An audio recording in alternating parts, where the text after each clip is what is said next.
আল্লাহ রাসূল সাল্লাল্লাহু আলাইহি ওয়াসাল্লাম বলেন, আল্লাহর বান্দাদের মধ্যে যখন কোন বান্দারা, যখন কোন কওম, যখন কোন লোকেরা আল্লাহর ঘর সমূহের কোন এক ঘরে বসে যায়, মাজতামা কওমুন ফি বাইতিন মিন বুয়ুতিল্লাহ ইয়াতলুনা কিতাবাল্লাহ, তারা বসে কিতাব থেকে তেলাওয়াত করে, ওয়াতাদারাসুনাহু বাইনাহুম, শুধু তেলাওয়াত করে না, তেলাওয়াতকৃত আয়াতের এতাদারাস করে, আলোচনা করে, কেউ বক্তব্য দেয় কোরআনের, কেউ শোনে। ইল্লা নাযালাত আলাইহিমুস সাকিনা ওয়া গাশিয়াতহুমুর রাহমা ওয়া হাফফাতহুমুল মালায়েকা ওয়া যাকারাহুমুল্লাহু ফীমান ইনদাহ। শুনেন, আল্লাহ রাসূল সাল্লাল্লাহু আলাইহি ওয়াসাল্লাম, এটা মুসলিম শরীফের বর্ণনা, রাসূল সাল্লাল্লাহু আলাইহি ওয়াসাল্লাম বলছেন, যখন বান্দাদের অবস্থা এমন হয়, আল্লাহর কোরআন থেকে তেলাওয়াত করে, তেলাওয়াতকৃত আয়াত নিয়ে কথা বলে এবং শোনে, যখন এমন মজলিস কায়েম হয়ে যায়, তখন দুনিয়ার কোন মেম্বার, চেয়ারম্যান, এমপি, মন্ত্রী আর প্রধানমন্ত্রী নন, যিনি মালিকুল আমলাক, সব রাজার রাজা, যিনি এমন রাজা যে রাজার সঙ্গে কোনো মিসাল চলে না, কোনো উপমা চলে না, উদাহরণ চলে না, বিমিসাল যিনি, সেই রব্বে কারিম তার নিকটবর্তী ফেরেশতাদের সঙ্গে এই বান্দাদেরকে নিয়ে প্রশংসা করতে থাকেন, বলতে থাকেন, ফুলান ইবনু ফুলান, অমকের বেটা অমক, অমকের বেটা অমক, দেখো তারা আমার কালাম থেকে তেলাওয়াত করছে এবং আমার কালাম নিয়ে তারা কথা বলছে। সুতরাং এখন আমরা বসে আছি সিরগাটা জামে মসজিদের সামনে, ঠিক আমরা সিরগাটা জামে মসজিদের এই মাটির মধ্যে বসে বসে কথাগুলো বলছি এবং শুনছি, আর আরশে আজিমে আপনার আমার রব, মহান রব আল্লাহ রব্বুল আলামিন তার নিকটবর্তী ফেরেশতাদের সঙ্গে আপনাকে আর আমাকে নিয়ে প্রশংসা করছেন। তাহলে মর্যাদা আমাদের এখন বেশি না কম? কথা বলেন না, মর্যাদা বেশি না কম? আমাদেরকে নিয়ে আলোচনা হচ্ছে যেখানে সেখানে নয়, এটা যেন তেন সম্মানিত স্থানে নয়, এটা বাংলাদেশের পার্লামেন্টে নয়, জাতিসংঘের কোন সমাবেশে নয়, আপনাকে আর আমাকে নিয়ে এখন আল্লাহ রব্বুল আলামিন প্রশংসা করছেন আরশে আজিমে তার নিকটবর্তী ফেরেশতাদের সাথে। এর কারণ হলো আমরা এখন কোরআনের মজলিসে আসি। কিসের মজলিসে আসি? কোরআনের মজলিসে আসি। ভাইরা আমার, এই কোরআনুল কারীমের শ্রোতা তিন ধরনের। কয় ধরনের? সবাই কথা বলে না। কয় ধরনের? কোরআনের শ্রোতা তিন ধরনের। এক নম্বর কোরআনের শ্রোতা আবু জাহেল মার্কা, উতবা সাইবা মার্কা। আরেক ধরনের কোরআনের শ্রোতা হলো আব্দুল্লাহ ইবনে উবাই ইবনে সুলুল মার্কা। আরেক ধরনের কোরআনের শ্রোতা হলো আবু বকর রাদিয়াল্লাহু তাআলা আনহুর মতো। এই সবগুলি ব্যাখ্যা কোরআনে আছে। তিন ধরনের শ্রোতা থাকে কোরআনের। কয় ধরনের? যারা বলছেন না তারা কি বুঝছেন না কথা? কোরআনের শ্রোতা কয় রকম? কয় প্রকার? তিন প্রকার। তিন প্রকার। প্রথম প্রকার হলো আবু জাহেল মার্কা শ্রোতা, যারা কোরআন দেখতে পারে না, কোরআনওয়ালাদেরকেও দেখতে পারে না। দুই নাম্বার হচ্ছে আব্দুল্লাহ ইবনে উবাই ইবনে সুলুল মার্কা, সামনে কিছু করে বলে না, কিন্তু পিছনে সুযোগ পেলে সবল মারে। আর তিন নাম্বার হলো আবু বকর রাদিয়াল্লাহু তাআলা আনহুর মতন শ্রোতা, সামি'না ওয়া আতা'না। আবু জাহেল মার্কা শ্রোতাদের অবস্থা হচ্ছে এমন, রাসূল আকরাম সাল্লাল্লাহু আলাইহি ওয়াসাল্লাম তেলাওয়াত করতেন, কাফেররা পর্যন্ত রাসূল সাল্লাল্লাহু আলাইহি ওয়াসাল্লামের তেলাওয়াত শুনতেন। রাসূল সাল্লাল্লাহু আলাইহি ওয়াসাল্লামের তেলাওয়াত শুনতেন। আজকের কথা বলছি, আজকে জুমার সালাতের ভিতরে সূরা সাব্বিহিসমা রাব্বিকাল আ'লা এবং সূরা গাশিয়া তেলাওয়াত করতেছি, আর পিছনে দেখি মানুষের কান্নার আওয়াজ আসে। আমাদের মতন এরকম টুটকা পুটকা হুজুরেরা তেলাওয়াত করলে মানুষ কাঁদে, আর রাসূল সাল্লাল্লাহু আলাইহি ওয়াসাল্লাম যার কলবের ভিতরে আল্লাহ তাআলা কোরআন নাজিল করেছেন,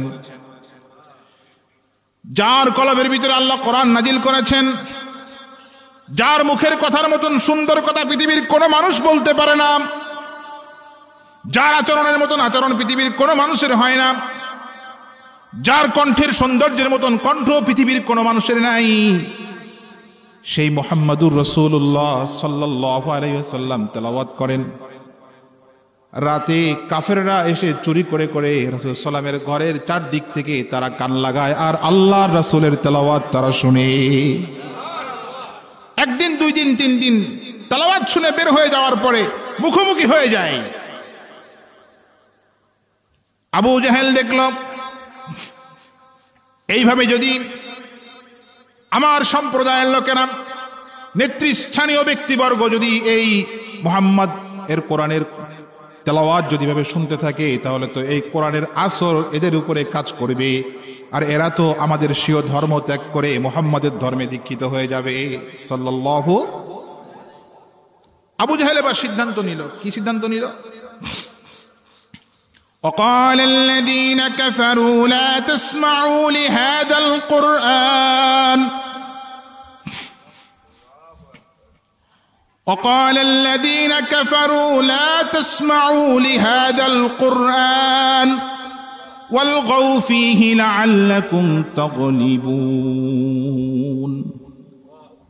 আবু জাহেল এবং তার সঙ্গের লোকেরা ঘোষণা দিয়ে দিল, খবরদার খবরদার, লা তাসমাউ লিহাদাল কুরআন। সূরা হামিম সিজদা। ও মক্কার লোকেরা, ও কুরাইশের লোকেরা, সাবধান সাবধান, কেউ তোমরা মুহাম্মাদের মুখে কোরআনের তেলাওয়াত শুনতে পারবে না। ওয়ালগাউ ফীহি, আর মুহাম্মদ যখন তেলাওয়াত করবে, মুহাম্মদ যখন কোরআনের মজলিস কায়েম করবে, তখন তোমাদের কাজ হচ্ছে তোমরা হট্টগন্ডগোল তৈরি করবে যেন তোমরা মুহাম্মাদের উপরে বিজয়ী হতে পারো। কিন্তু বিজয়টা আসে কার পক্ষ থেকে? সবাই বলেন না, কার পক্ষ থেকে? বিজয়টা তো আসে আল্লাহ পাকের পক্ষ থেকে। আবার আর এক দিক থেকে আল্লাহ রাব্বুল আলামিন এই ব্যাপারে মুনাফিকদের অবস্থা কি হবে সেটাও আল্লাহ রাব্বুল আলামিন কালামে হাকিমের ভিতরে তুলে ধরেছেন। وَإِذَا قِيلَ لَهُمْ تَعَالَوْا إِلَى مَا أَنزَلَ اللَّهُ وَإِلَى الرَّسُولِ رَأَيْتَ الْمُنَافِقِينَ يَصُدُّونَ عَنكَ صُدُودًا। কোরআনুল কারীম সূরা আন-নিসা আয়াত নাম্বার 61। আল্লাহ রাব্বুল আলামিন বলেন, ওয়াইদা কিলা লাহুম, যখন তাদেরকে আহ্বান করা হয়, ডাকা হয়, তাআলাউ ইলা মা আনজালাল্লাহু ওয়া ইলার রাসূল, আল্লাহর নির্দেশের দিকে। আল্লাহর নির্দেশ মানে কোরআনুল কারীম, আল্লাহর আদেশ, আল্লাহর নিষেধ, আল্লাহর নির্দেশ হলো কোরআনুল কারীম। যখন তাদেরকে ডাকা হয়, তোমরা আল্লাহর নির্দেশের দিকে আসো, আল্লাহ রাসূল তার রাসূলের উপরে যা নাজিল করেছেন সেদিকে তোমরা আসো। রাআইতাল মুনাফিকিনা ইয়াসুদ্দুনা আনকা সুদুদা, হে রাসূল তখন আপনি দেখবেন তারা সম্পূর্ণভাবে আপনার থেকে তারা ভেগে অন্যদিকে চলে যায়। রাআইতাল মুনাফিকিনা, মুনাফিকদেরকে যখন মানুষের সামনে যখন বলা হতো, এই তোমরা আসো এই কিতাবের দিকে, আল্লাহ পাকের এই নির্দেশনার দিকে, যে নির্দেশনা আল্লাহ তার রাসূলের উপরে নাজিল করেছেন, তখন হে রাসূল আপনি মুনাফিকদেরকে দেখবেন, মুনাফিকদেরকে আপনি দেখবেন তারা আপনার থেকে বহু দূর সরে গেছে। অর্থাৎ সমাজে যারা মুনাফিক শ্রেণীর, এক নম্বর হচ্ছে কাফির যারা, তারা সরাসরি হস্তক্ষেপ করত। মুনাফিক যারা, তারা এই কোরআন থেকে দূরে সরে যেত, দূরে সরে যায় চক্রান্ত করত। দূরে সরে যায় কি করত? চক্রান্ত করত। তিন নাম্বার কোরআনুল কারীমের শ্রোতা হলো আবু বকর সিদ্দিক রাদিয়াল্লাহু তাআলা আনহুর মতো। আবু বকর সিদ্দিক রাদিয়াল্লাহু তাআলা আনহুর বৈশিষ্ট্য কি ছিল?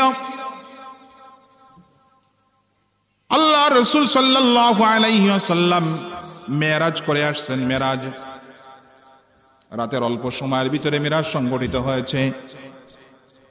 রাসূল আকরাম সাল্লাল্লাহু আলাইহি ওয়াসাল্লাম দুনিয়াতে আল্লাহ পাকের সান্নিধ্য শেষ করে দুনিয়াতে এসে যখন এই কথা বললেন, আবু জাহেল এবং তার অনুসারীরা বলল, এতদিন মুহাম্মাদের যাই কিছু বলছে এবার মাথা একবারে গেছে। আবু বকর সিদ্দিক রাদিয়াল্লাহু তাআলা আনহুর কাছে এসে বলছে যে মুহাম্মদ তো এমন কথা বলল সাল্লাল্লাহু। আবু বকর তুমি কি বলো? তখন আবু বকর সিদ্দিক রাসূল সাল্লাল্লাহু আলাইহি ওয়াসাল্লাম এই কথা বলেছেন, রাসূল বলেছেন এই কথা? হ্যাঁ, রাসূলই তো বললেন, মুহাম্মদই তো বললেন এই কথা। তো ওরা চিন্তা করেছিল যে আবু বকর সিদ্দিক রাদিয়াল্লাহু তাআলা আনহুকে এই কথা বলার পরে হয়তো তিনি মুহাম্মদ সাল্লাল্লাহু আলাইহি ওয়াসাল্লামের ব্যাপারে একটা খারাপ ধারণা, একটা মন্দ ধারণা তার ভিতরে সৃষ্টি হবে, তিনিও হয়তো রাসূল সাল্লাল্লাহু আলাইহি ওয়াসাল্লাম থেকে দূরে সরে যাবেন। তাদের ধারণাটা এমন ছিল। আবু বকর সিদ্দিক রাদিয়াল্লাহু তাআলা আনহু বললেন, যখন বলছো মুহাম্মদ সাল্লাল্লাহু আলাইহি ওয়াসাল্লাম বলেছেন, তা কথা যদি মুহাম্মদ সাল্লাল্লাহু আলাইহি ওয়াসাল্লামই বলে থাকেন তাহলে সাদাকতু বিহি, আমি সেটাকে আমি সত্যায়ন করলাম। সুবহানাল্লাহ বলবেন না? তাহলে সেটাকে আমি কি করলাম?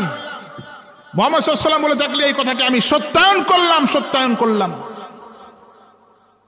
ওয়া ইযা তুলিয়াত আলাইহিম আয়াতুহু زادتهم إيمانا وعلى ربهم يتوكلون। কোরআনের 3 নম্বর শ্রোতা যারা মুমিন, যারা প্রকৃত মুমিন, প্রকৃত অর্থে যারা মুমিন, আল্লাহ যেভাবে ঈমানটা চান এরকম মুমিন যারা, وَإِذَا تُلِيَتْ عَلَيْهِمْ آيَاتُهُ زَادَتْهُمْ إِيمَانًا وَعَلَى رَبِّهِمْ يَتَوَكَّلُونَ।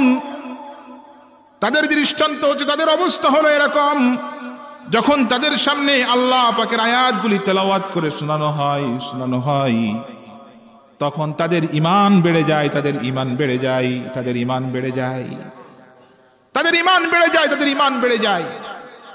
وَعَلَى رَبِّهِمْ يَتَوَكَّلُونَ।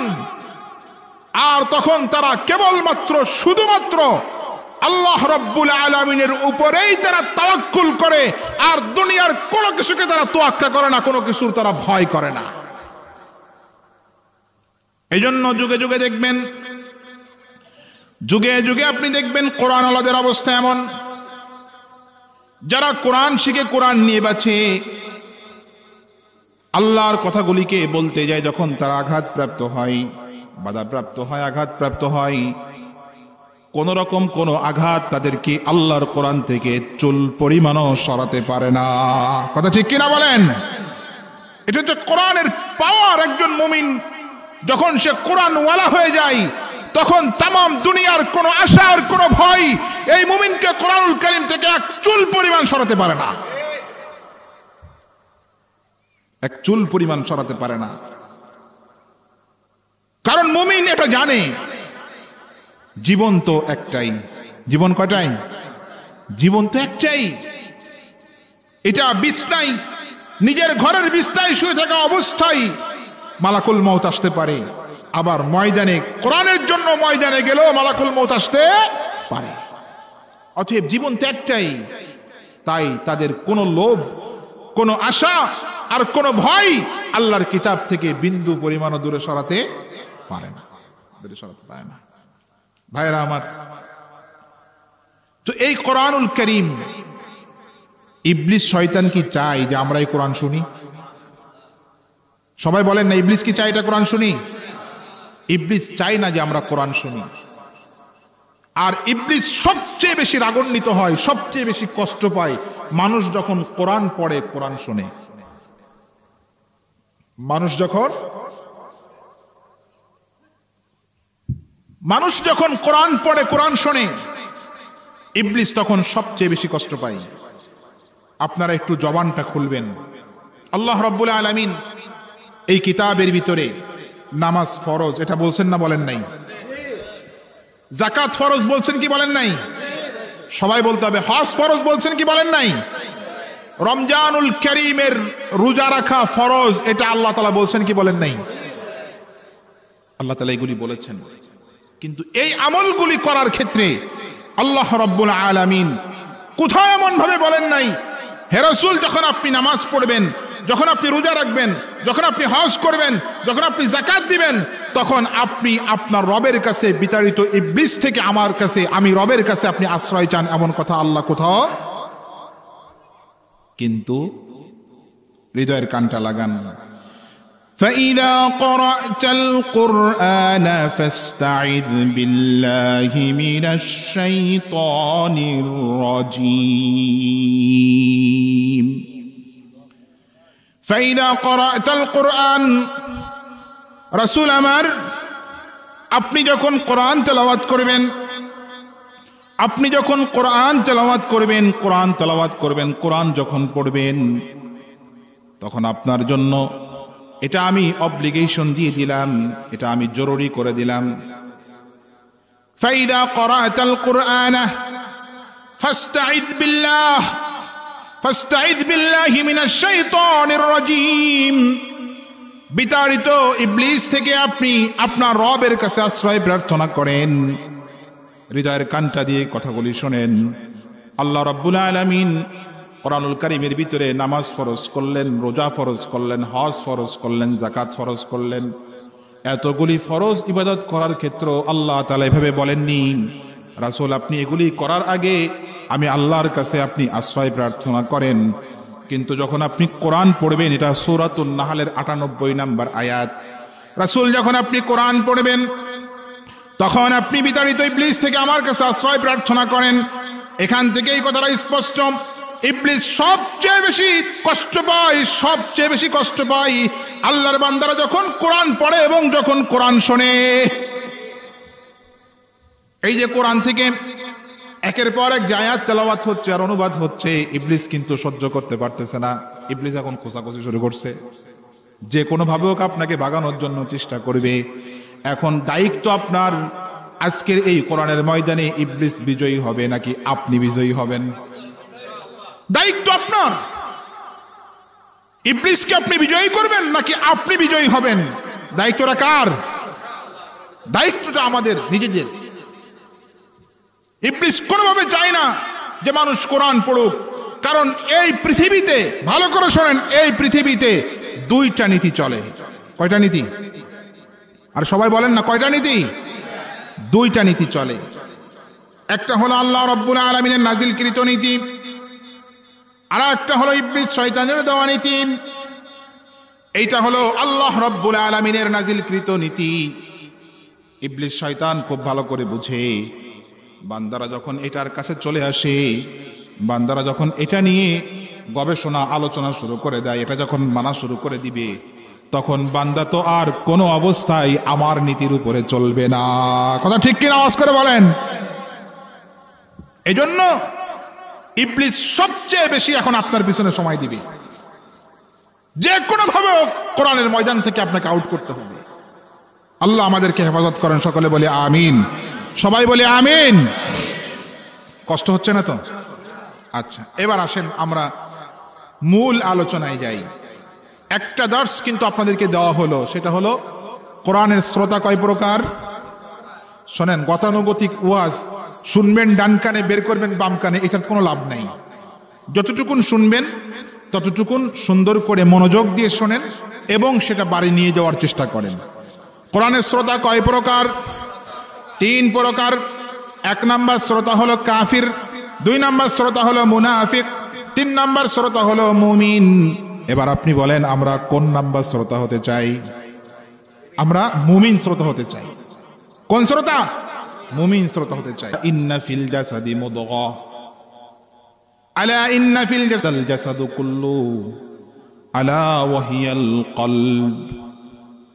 বিশ্বনবী সাল্লাল্লাহু আলাইহি ওয়াসাল্লাম বলেন, শোনো শোনো, খুব অ্যাটেনশনলি শুনতে বলছেন, আলা, সাবধান শোনো।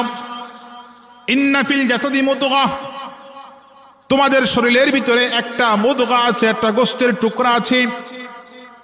ইদা সলাহাত সলাহাল জাসাদু কুল্লু, যখন এই গোশতের টুকরাটা ভালো থাকে, সুন্দর থাকে, পবিত্র থাকে, তখন গোটা বডিটাই পবিত্র থাকে।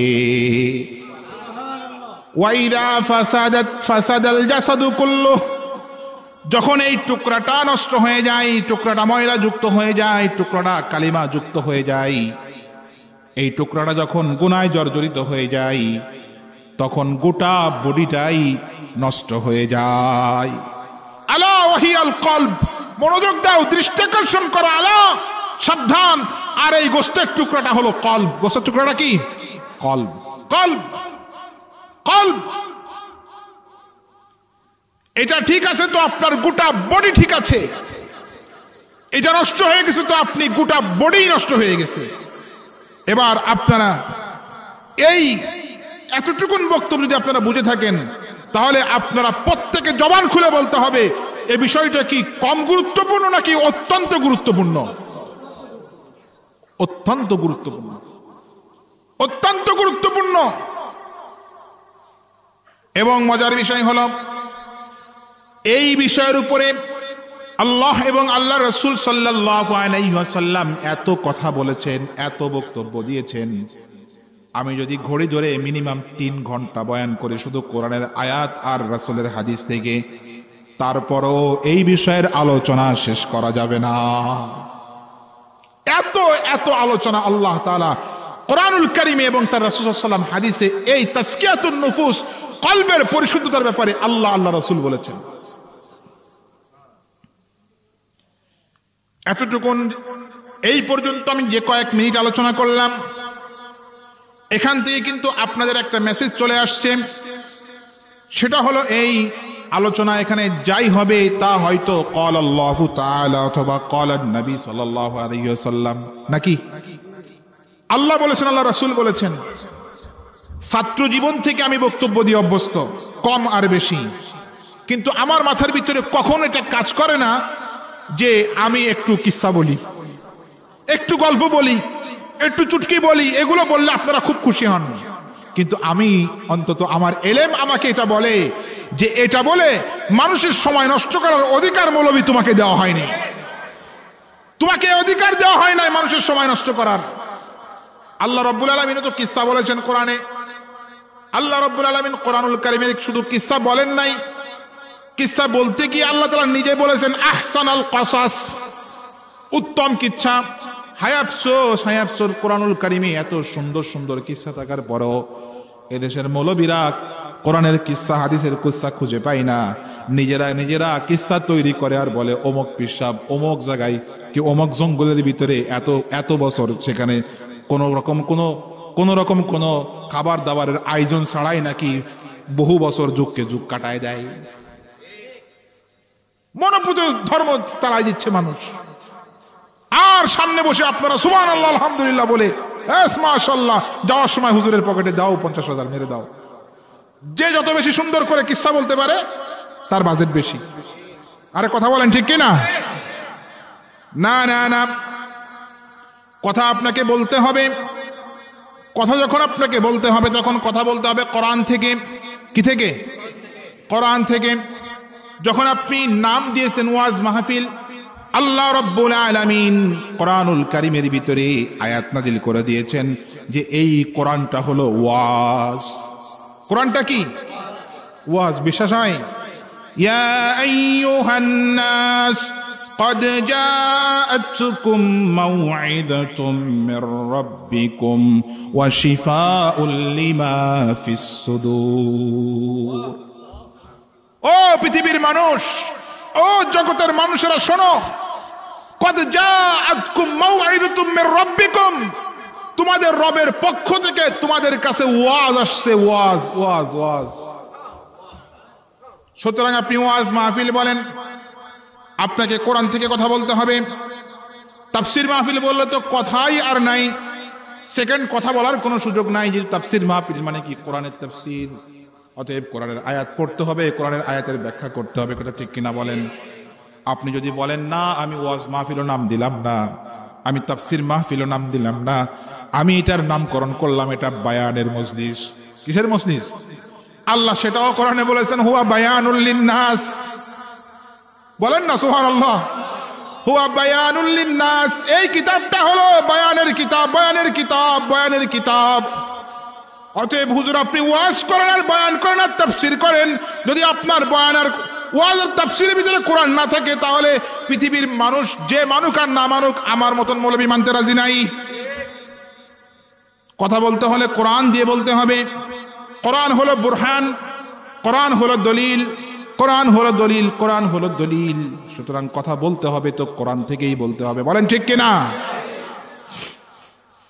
এরপরে আসেন আমরা এখন মূল আলোচ্য বিষয়ে চলে যাই। কি বলছিলাম? তাসকিয়াতুন নুফুস।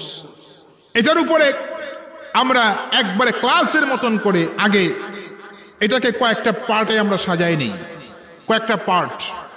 প্রথম হলো তাসকিয়াতুন নুফুস বা আত্মার পরিশুদ্ধতা বলতে কি বুঝায়, বা এই কথার মর্ম কথা কি, এই কথার মর্ম কথা কি। 2 নম্বর হলো তাসকিয়াতুন নুফুসের গুরুত্ব কি, কোরআন সুন্নাতের গুরুত্ব কি। 3 নম্বর হলো যেই কল্প নিয়ে আমরা কথা বলবো, নফস নিয়ে আমরা কথা বলবো, এই নফসের প্রকারগুলি কত। 4 নম্বর হলো এই নফসের কি কি রোগ হতে পারে। 5 নম্বর হলো এই রোগ থেকে মুক্তির উপায় কি। আসেন ক্লাস। প্রথম কথা হলো এই কল্প পরিশুদ্ধতা বলতে কি বুঝায়, কল্প পরিশুদ্ধতা থেকে কি বুঝাই, মর্ম কথা কি তাসকিয়াতুন নুফুসের।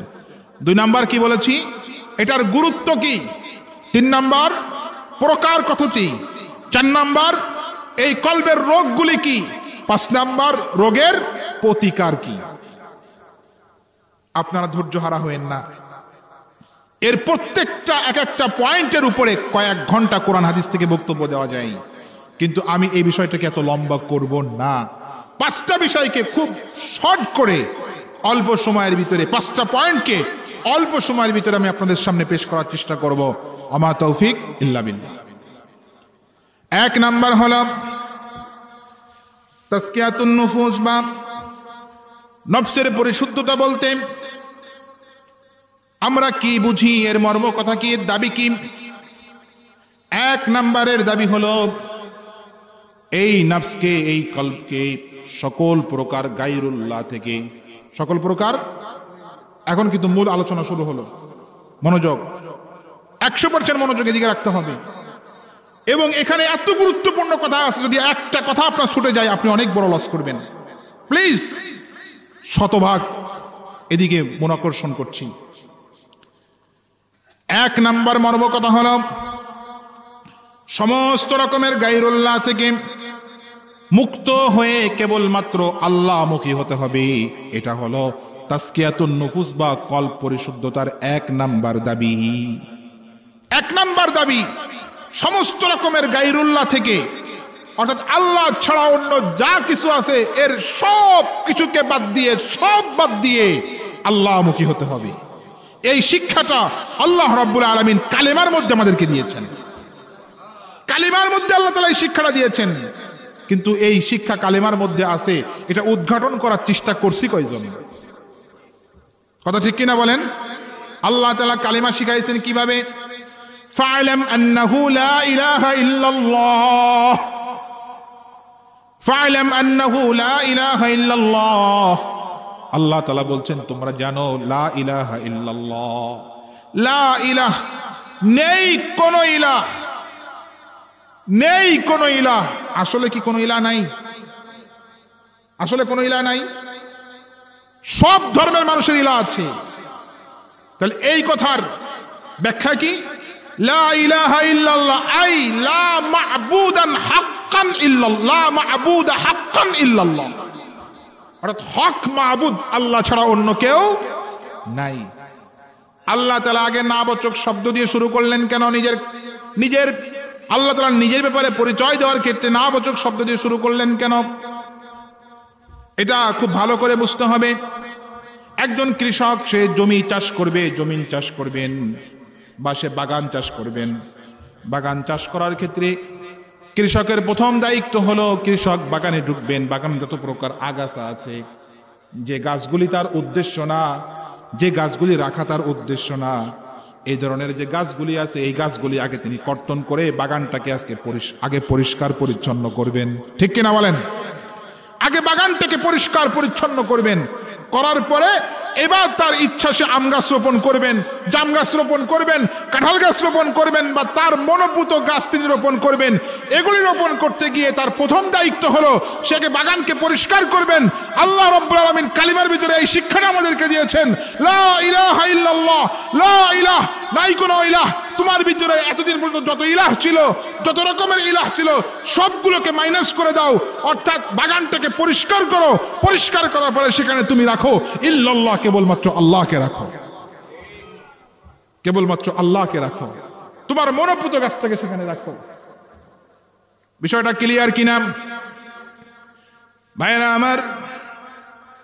গায়রুল্লাহ থেকে নিজেকে মুক্ত করে কেবলমাত্র শুধুমাত্র আল্লাহমুখী হওয়া, এটা হলো কল্প পরিশুদ্ধতার 1 নাম্বার দাবি। এটা হলো 1 নাম্বার দাবি।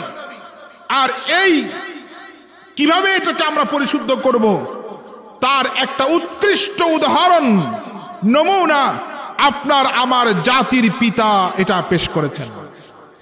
আমাদের জাতির পিতার নাম কি? সবাই বলেন না, জাতির পিতার নাম কি? ইব্রাহিম আলাইহিস সালাম। ভুল করবেন না, জাতির পিতার নাম কি? ইব্রাহিম আলাইহিস সালাতু ওয়াস সালাম। কে নির্ধারণ করে দিয়েছেন? জাতির পিতা ইব্রাহিম আলাইহিস সালাম কে নির্ধারণ করে দিয়েছেন? ভয় পাচ্ছেন? আল্লাহর নাম নিতে এত কৃপণতা কেন? ইব্রাহিম আলাইহিস সালাম মুসলিম মিল্লাতের পিতা, এটা নির্ধারণ করেছেন কে? আল্লাহ। জাতির পিতা ইব্রাহিম আলাইহিস সালাম। সূরা আনআমের বক্তব্য উপস্থাপন করছি এখন আপনাদের সামনে। ইব্রাহিম আলাইহিস সালাম এমন একটা পরিবেশে তিনি জন্মগ্রহণ করেছেন, যেই পরিবেশে সবাই মুশরিক, সবাই শিরিক করে, সবাই শিরিকের ভিতরে অন্তর্ভুক্ত। এমনকি আপন বাবা, আপন বাবা তিনি মুশরিক, তো মুশরিক, আবার মুশরিকদের লিডার, মুশরিকদের লিডার।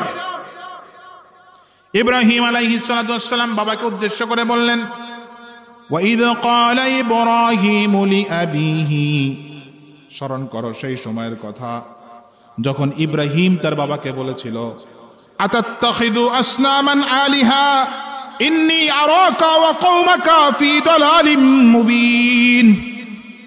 আমার বাবা, ও আমার বাবা, এই বাবা কিন্তু যেন তেন বাবা না, এই বাবা হলো ওই সমাজের নেতা, ওই সমাজের নেতা, ওই সমাজের নেতা বাবা। বাবাকে ইব্রাহিম আলাইহিস সালাম তাওহীদপন্থী একজন মাত্র ব্যক্তি, ইব্রাহিম আলাইহিস সালাম, আশেপাশে তাওহীদপন্থী কেউ নাই। তখন বাবা নেতা, নেতাকে উদ্দেশ্য করে বলছেন, বাবা আতাত্তাখিযু আসনামান আলিহা, আপনি কি এই আসনামগুলোকে, এই মূর্তিগুলোকে কি আপনি ইলাহ হিসাবে গ্রহণ করবেন? ইন্নী আরাকা ওয়া কওমাকা ফি দালালিম মুবিন, আমি তো আপনাকে এবং আপনার এই কওমকে সুস্পষ্ট ভ্রষ্টতার মধ্যে দেখতে পাচ্ছি। পাটা দেখছেন, কলিজা দেখছেন? এটা আপনার বাবার কলিজা, আর আমাদের কলিজা। সভাপতির ডরে ইমাম সাহেব সত্য কথা বলে না, সভাপতি ঘুষখোর হলে ইমাম সাহেব ঘুষ নিয়ে কথাই বলে না, সভাপতি সুদের ব্যবসা করলে ইমাম সাহেব সুদ নিয়ে কথাই বলে না, ঠিক কিনা বলেন? অথচ আপনার আমার বাবা ইব্রাহিম আলাইহিস সালাম তার আপন বাবা এবং সমাজের লোকদের বিরুদ্ধে, যখন সমস্ত লোকেরা তাওহীদ পরিপন্থী, আল্লাহকে বিশ্বাস করে না, আল্লাহকে বিশ্বাস করলেও সঙ্গে শিরিক করে, এমন একটা পরিবেশে, এমন একটা অবস্থায় একজন ব্যক্তি ইব্রাহিম আলাইহিস সালাম উদ্দেশ্য করে বললেন, আতাত্তাখিযু আসনামান আলিহা, এই আসনামগুলোকে, এই মূর্তিগুলোকে কি আপনি ইলাহ হিসেবে গ্রহণ করবেন? ইন্নী আরাকা ওয়া কওমাকা ফি দালালিম মুবিন, আমি তো আপনাকে সুস্পষ্ট, আমি তো আপনাদেরকে সুস্পষ্ট ভ্রষ্টতার মধ্যে দেখতে পাচ্ছি। কত স্পষ্ট কথা, কত স্পষ্ট, কোনো হিকমা নাই। কিসের হিকমা? তাওহীদের ক্ষেত্রে কিসের হিকমা? সুস্পষ্ট বক্তব্য, আমি তো আপনাদেরকে একবারে সুস্পষ্ট ভ্রষ্টতার মধ্যে দেখতে পাচ্ছি। আল্লাহ সূরা আনআমের ভিতরে এগুলি কোট করেছেন। ভাইরা আমার, বাবাজিরা আমার, ইব্রাহিম আলাইহিস সালাম এই বক্তব্য দিলেন, ঠিক আছে, তারপরও তিনি তো একটা মুশরিক, পরিবেশে তিনি জন্মগ্রহণ করেছেন, মুশরিকদের ভিতরে তিনি বেড়ে উঠতেছেন, কিন্তু ভিতরে তলব আছে। তলব আছে, কি আছে? তলব আছে, ভিতরে তলব আছে, অনুসন্ধান আছে, ভিতরে অনুসন্ধান আছে, জানার আগ্রহ আছে। ইব্রাহিম আলাইহিস সালাতু ওয়াস সালাম নতুন করে আসল রবের পরিচয় তিনি খুঁজতেছেন। ইব্রাহিম আলাইহিস সালাতু ওয়াস সালাম কোরআনের ভাষায় শোনেন, ফালাম্মা জান্না আলাইহিল লাইলু রাআ কাওকাবান فلما جن عليه رأى كوكبا قال هذا ربي। যেহেতু মুশরিক একটা পরিবেশের ভিতরে তার জন্ম, ইব্রাহিম আলাইহিস সালাম দেখেন বাবা সহ সমাজের সব লোকেরা তারকারাজিকে সিজদা করে, তারকারাজির সামনে তারা নত হয়। ইব্রাহিম আলাইহিস সালাম এটা দেখে বললেন, তাহলে এটাই মনে হয় আমার রব, এটা মনে হয় আমার রব।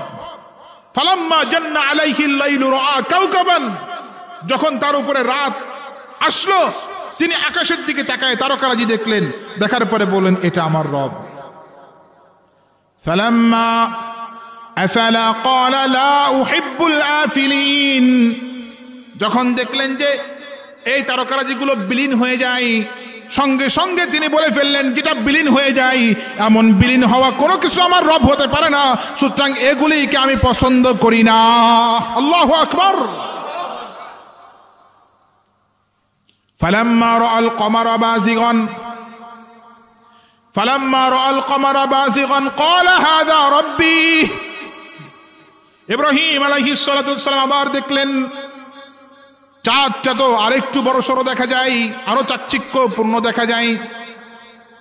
ইব্রাহিম আলাইহিস সালাতু ওয়াস সালাম চাঁদ দেখে, যেহেতু সমাজের সব লোকেরা চাঁদকে পূজা করে, দেখে বলে ফেললেন এটা আমার রব। ফালাম্মা আফালা, যখন এটাও অস্তমিত হয়ে গেল, বিলীন হয়ে গেল, ক্বালা লাইন লাম ইয়াহদিনি রাব্বি লাআকুনান্না মিনাল কওমিদ দাল্লিন। তখন তিনি বলে ফেললেন, হায় আফসোস, আসল রব যিনি আমার, তিনি যদি আমাকে হেদায়েত না দেন, সঠিক রাস্তা তিনি আমাকে দেখায় না দেন, তাহলে তো আমি ভ্রষ্টদের অন্তর্ভুক্ত হয়ে যাব। ফালাম্মা রাআশ শামসা বাযিগাতান, এরপরে যখন তিনি ফালাম্মা রাআশ শামসা বাযিগাতান ক্বালা হাযা রাব্বি হাযা আকবার। ইব্রাহিম আলাইহিস সালাম এরপরে যখন দেখলেন সূর্যটা আরো বেশি কিরণ, আরো বেশি চাকচিক্যপূর্ণ, আরো বেশি পাওয়ারফুল সূর্য যখন তিনি দেখলেন, তখন তিনি বললেন হাযা রাব্বি হাযা আকবার, এটাই আমার রব আর এটা সবচেয়ে বড় রব। আগের গুলোর চেয়ে পাওয়ার বেশি না? তিনি এটা বলে বসলেন। ফালাম্মা আফালাত ক্বালা ইয়া কওমি ইন্নী বারীউম মিম্মা তুশরিকুন। যখন ইব্রাহিম আলাইহিস সালাম দেখলেন কিরে সূর্য তো অস্তমিত হয়ে যায়, তখন তিনি ডেকে ডেকে কওমের লোকদেরকে বললেন, আমার কওমের লোকেরা শোনো, ও আমার কওমের লোকেরা তোমরা শোনো, ইন্নী বারীউম মিম্মা তুশরিকুন, এই ব্যাপারে আমি তোমাদের সাথে নাই, যে ব্যাপারে তোমরা আমার রবের সাথে শরীক করতেছ। তাহলে আমি কোথায় আছি শোনো।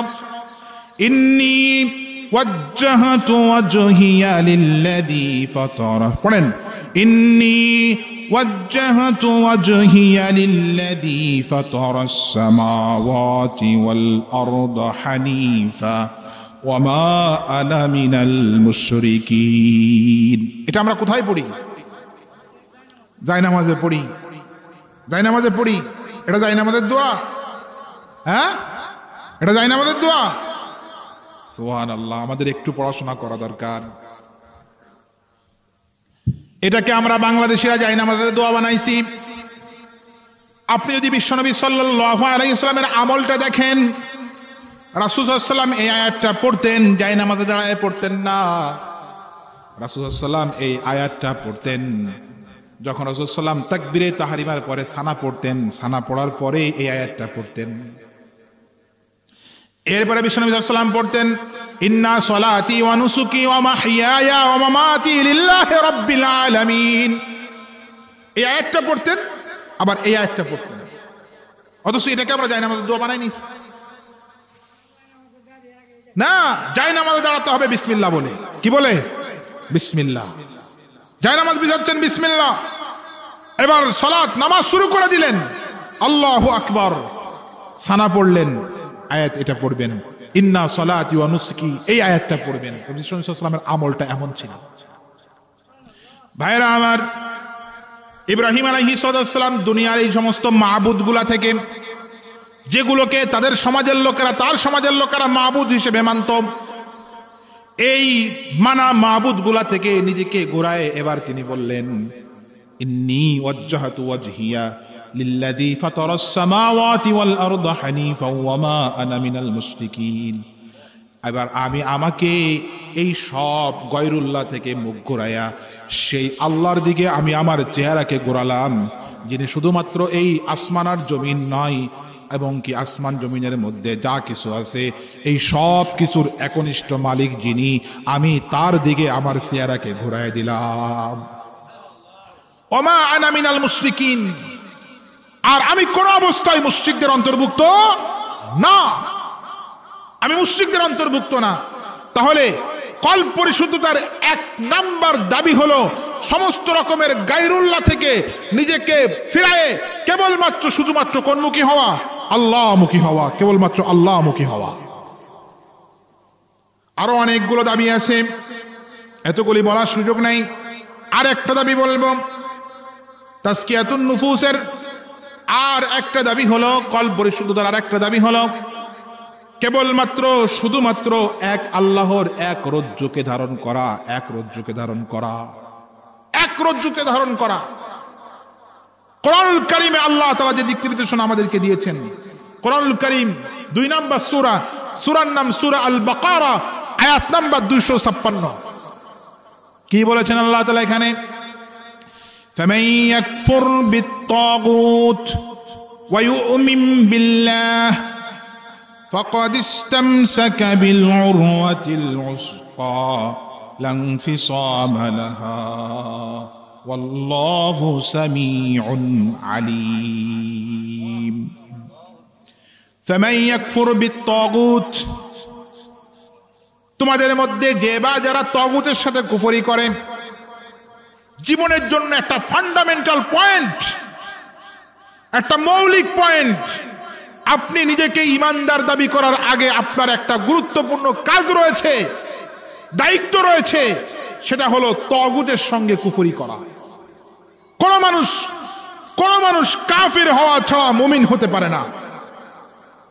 আপনারা বলবেন কি আজীব কথা, কোন মানুষ নিজে আগে কাফির হওয়া ছাড়া মুমিন দাবি করতে পারে না।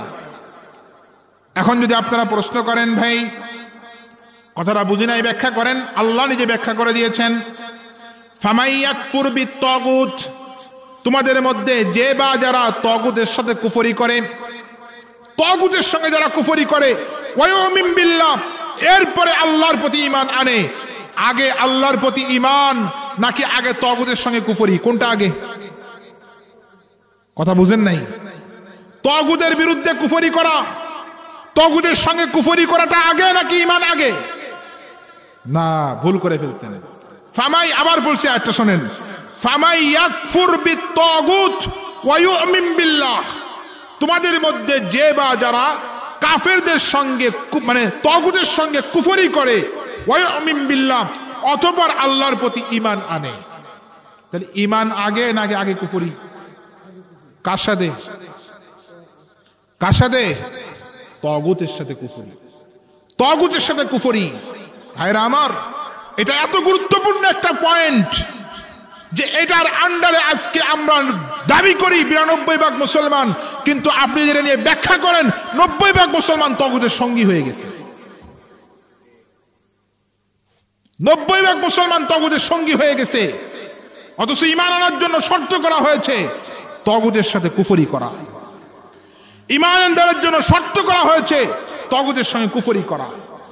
এখন আপনারা প্রশ্ন করতে পারেন, তাগুত জিনিসটা তো আমরা বুঝি না, তাগুতটা তো আমরা বুঝি না, তাগুত কি জিনিস আমাদেরকে একটু বুঝায় দেন। তাগুত বলা হয় সহজ করে যদি একবারে সহজ করে উপস্থাপন করি তাহলে তাগুত হলো, আপনারা একটু জবান খুলে উত্তর দিবেন, মানব জীবন চলার জন্য ব্যক্তি, পরিবার, সমাজ, রাষ্ট্র, অর্থনীতি, সমাজনীতি, রাজনীতি, আন্তর্জাতিক নীতি, যত রকমের নীতি আছে, অবস্থান আছে, সব নীতি আর অবস্থানের জন্য কিভাবে কোনটা চালাতে হবে, এই চালানোর সিস্টেম, আইন, কানুন, বিধান, এটা আল্লাহ রাব্বুল আলামিন দিয়েছেন না দেন নাই? সবাই বলেন, দিয়েছেন না দেন নাই? দিয়েছেন, দিয়েছেন। তিনি দিয়েছেন বিদায় তিনি রব, তিনি দিয়েছেন বিদায় তিনি আল্লাহ, তিনি দিয়েছেন তাই তিনি রব। এখন যারা আল্লাহর দেওয়া বিধানকে বৃদ্ধাঙ্গুলি দেখায় আর বলে এই বিধান দিয়ে দুনিয়া চলতে পারে না, এমনকি ওই বিধানের মুখালেফ, ওই বিধানের উল্টা আরেকটা বিধান নিজেরা তৈরি করে এবং পাবলিককে মানতে বাধ্য করে, এরাই হলো তাগুত, এরা হলো তাগুত। আর আল্লাহ বলছেন যতক্ষণ পর্যন্ত কোন মানুষ এই তাগুতের সঙ্গে নিজের কুফরের ঘোষণা না দিবে ততক্ষণ পর্যন্ত তার ঈমান গ্রহণ হবে না। ফামাই ইয়াকফুর বিত-তাগুত ওয়া ইউমিন বিল্লাহ, আগে তাগুতের সঙ্গে কুফরের ঘোষণা দাও, তারপরে তুমি বলো আমানতু বিল্লাহ। কথা ক্লিয়ার কি? আপনারা কথা কি বুঝতেছেন? আছেন আপনারা আমার সাথে? কথা ক্লিয়ার কিনা? আগে তাগুতের বিরুদ্ধে কুফরের ঘোষণা দিতে হবে। জীবন যাই যাক, তাগুতের সঙ্গে কোনো আপোষ নাই, কোনো আপোষ নাই। এদেশের মানুষ একটা ভুল বক্তব্যে অভ্যস্ত হয়ে আছে, সেটা হলো জীবন বাঁচানো ফরজ। কি বাঁচানো ফরজ? কি বাঁচানো ফরজ? জীবন বাঁচানো ফরজ। এই বক্তব্য সঠিক না ভুল সবাই বলেন? হ্যাঁ, সঠিক বা ভুল একটা তো কিছু বলবেন, সঠিক না ভুল? ভুল বক্তব্য এটা। জীবন বাঁচানো ফরজ নয়, বরং ঈমান বাঁচানোর জন্য কখনো কখনো জীবন দেওয়া ফরজ। ঈমান বাঁচানোর জন্য জীবন দেওয়া ফরজ, ঈমান বাঁচানোর জন্য জীবন দেওয়া ফরজ। সুতরাং এ কারণেই এই বক্তব্যের উপরে অনেক রিস্ক থাকার পরও আয়াতটা নিয়ে আসছি। ফামাই ইয়াকফুর বিত-তাগুত, তুমি যদি আর আমি যদি ঈমানদার দাবি করতে চাই তাহলে প্রথম দায়িত্ব হলো, প্রথম কাজ হলো তাগুতের সঙ্গে আগে কুফরের ঘোষণা দিতে হবে, এরপরে বলতে হবে আমানতু বিল্লাহ। কথা ক্লিয়ার? বুঝে আসছে? যে বা যারা আল্লাহ রাব্বুল আলামিনের দেওয়া বিধানকে লঙ্ঘন করে, বাদ দিয়ে আল্লাহ রাব্বুল আলামিনের বিধানের উল্টা বিধান কায়েম করে, বাস্তবায়ন করে এবং মানুষকে মানতে বাধ্য করে, এরা প্রত্যেকটা সেটা শয়তান কর্তৃক হোক আর মানুষ কর্তৃক হোক, এটাই তাগুত, এটাই তাগুত। আল্লাহ তাআলা বলেন যারা এমনটি করল, তাগুতকে বাদ দিয়ে, তাগুতের সঙ্গে কুফরির ঘোষণা দিয়ে যারা ঈমানের ঘোষণাটা দিল, আল্লাহ রাব্বুল আলামিন এই সমস্ত মানুষের ব্যাপারে বলছেন ফাকাদ ইসতামসাকা বিল উরওয়াতিল উসকা লা ইনফিসামা লাহা, তাহলে তো সে এমন রশি ধরল, এমন রশি ধরল যে এই রশি তাকে জান্নাত পর্যন্ত পৌঁছে দিবে, এর মধ্যে ছিড়বে না। সুবহানাল্লাহ বলবেন না? তাকে জান্নাত পর্যন্ত পৌঁছে দিবে, এর ভিতরে এই রশি ছিড়বে না, এই রশি ছিড়বে না, জান্নাত পর্যন্ত পৌঁছে দিবে। ভাইরা আমার, তাহলে এইভাবে যদি আপনি আপনার ঈমানটাকে তৈরি করতে পারেন, কল্পটাকে বানাতে পারেন, তাহলে এটা হলো আজকের বক্তব্যের প্রথম পার্ট, যে কল্পকে পরিচ্ছন্ন করার প্রথম দাবি হলো গয়রুল্লাহ থেকে নিজেকে ফিরানো, তাগুত থেকে নিজেকে মুক্ত রাখা। কথা ক্লিয়ার? 2 নাম্বার পয়েন্টে আসেন, কল্পকে পরিশুদ্ধ করার গুরুত্ব কতটুকু আছে কোরআনে। খুব হৃদয় দিয়ে কথাগুলি একটু শোনেন আর একটু জবান খুলে জবাব। উত্তলা কসম করেছেন, এই কসমগুলি এই জন্য করেছেন, কসমগুলি করার পরে আল্লাহ রাব্বুল আলামিন মূল যে বক্তব্যটা উপস্থাপন করেছেন, এটা মানব জীবনের জন্য অত্যন্ত গুরুত্বপূর্ণ, এটা অত্যন্ত গুরুত্বপূর্ণ। আর এই কলবের পরিশুদ্ধতা, নফসের পরিশুদ্ধতা, এটা কত বেশি গুরুত্বপূর্ণ, একটা দুইটা নয়, আল্লাহ তাআলা 10-11টা কসম করার পরে আল্লাহ তাআলা বলেছেন কদ আফলাহা মান যাক্কাহা, ওই ব্যক্তি সফল হয়ে গেছে, ওই ব্যক্তি বিজয় হয়ে গেছে, ওই ব্যক্তি সফল হয়ে গেছে যে তার কল্পকে পরিচ্ছন্ন করতে পেরেছে। ওয়াশ-শামসি ওয়া দুহাহা ওয়াল কমারি ইযা তালাহা ওয়ান নাহারি ইযা জাল্লাহা والليل إذا يغشاها والسماء وما بناها والأرض وما طحاها ونفس وما سواها فألهمها فجورها وتقواها قد أفلح من زكاها। আগের সবগুলি কসম, والشمس وضحاها والقمر إذا تلاها والنهار إذا جلاها والليل إذا يغشاها, সবগুলি কসম কসম। আল্লাহ রব্বুল আলামিন যার বক্তব্য, যার ওয়ার্ডটা আমাদের জন্য মানা ফরজ, যার নিষেধটা আমাদেরকে বাদ দেওয়াটা আমাদের জন্য ফরজ, সেই রব্বে করিম একটা বিষয়কে উপস্থাপন করতে গিয়ে একটা দুইটা নয় 10টা 11টা কসম করেছেন। সুবহানাল্লাহ বলবেন না? তাহলে কি এটার গুরুত্ব কম না বেশি? গুরুত্ব কম না বেশি? এটার অধিক গুরুত্বের কারণেই আল্লাহ রাব্বুল আলামিন এই বিষয়টার আগে 10-11টা কসম করেছেন। কসম করে আল্লাহ তাআলা বলছেন কদ আফলাহা মান যাক্কাহা, কদ আফলাহা মান যাক্কাহা। এতগুলি কসম করার পরে আল্লাহ রাব্বুল আলামিন বলছেন তোমাদের মধ্যে সেই বিজয়ী হয়েছে, সেই সফল কাম হয়েছে, সেই সফল কাম হয়েছে তোমাদের মধ্যে যে ব্যক্তি তার কলবটাকে পরিচ্ছন্ন করতে পেরেছে। সুবহানাল্লাহ। অতএব এটা অত্যন্ত গুরুত্বপূর্ণ ব্যাপার। 3 নম্বর পয়েন্টে চলে আসি, আমি খুব শর্ট করতেছি। 3 নম্বর পয়েন্টে চলে আসি। 3 নম্বর পয়েন্ট হলো কলব কত প্রকার। কলব কত প্রকার? আপনারা বলেন তো কলব কত প্রকার? কেউ বলতে পারেন কলব কত প্রকার? কোরআনুল কারীমের বর্ণনা অনুযায়ী কলব 3 প্রকার। কোরআনুল কারীমের বর্ণনা অনুযায়ী কলব 3 প্রকার। আর বিশ্বনবী সাল্লাল্লাহু আলাইহি ওয়াসাল্লামের বর্ণনা অনুযায়ী কলব 4 প্রকার। তাহলে আপনারা বলবেন যে কোরআন আর হাদিস কি উল্টা? না না, ওই 4 প্রকারের ভিতরে আল্লাহ তাআলা বর্ণিত বা কোরআন বর্ণিত 3 প্রকার আছে। রাসূল সাল্লাল্লাহু আলাইহি ওয়াসাল্লাম হাদিসে যে 4 প্রকার কলবের কথা বলেছেন তার ভিতরে কোরআনুল কারীমে বর্ণিত 3 প্রকারও আছে। কথা বুঝে আসছে কি? আল্লাহ তাআলার বর্ণিত কলবের 3টা প্রকার হলো আন-নাফসুল মুতমাইন্নাহ, আন-নাফসুল লাওয়ামাহ, আন-নাফসুল আম্মারা। একটা হলো যে কলব সর্বদা আল্লাহ রাব্বুল আলামিনের ইবাদত বন্দেগীতে সর্বদা নিজেকে নিয়োজিত রাখে। আর একটা কলব হলো করে আবার ছাড়ে। আর একটা কলব হলো যেটা শুধু খারাপ কাজের প্রতি উৎসাহিত হয়। রাসূল আকরাম সাল্লাল্লাহু আলাইহি ওয়াসাল্লাম মুসনাদে আহমদের 11129 নম্বর বর্ণনার ভিতরে রাসূল আকরাম সাল্লাল্লাহু আলাইহি ওয়াসাল্লাম এই 3 প্রকারের কলব সহ আরেকটা কলব আল্লাহ রাসূল সাল্লাল্লাহু আলাইহি ওয়াসাল্লাম উল্লেখ করেছেন। রাসূল সাল্লামের উল্লেখটা আরেকটু ভিন্ন রকম। রাসূল সাল্লাম কলবকে 4 প্রকার উপস্থাপন করেছেন। আল কুলুব আরবা, আল কুলুব আরবা, কলব 4 প্রকার। 1 নাম্বার রাসূল সাল্লাম উল্লেখ করেছেন কলবুল মুনাফিক, কলবুল মুনাফিক। 2 নাম্বার কলবুল কাফির। 3 নাম্বার কলবুল মুমিন।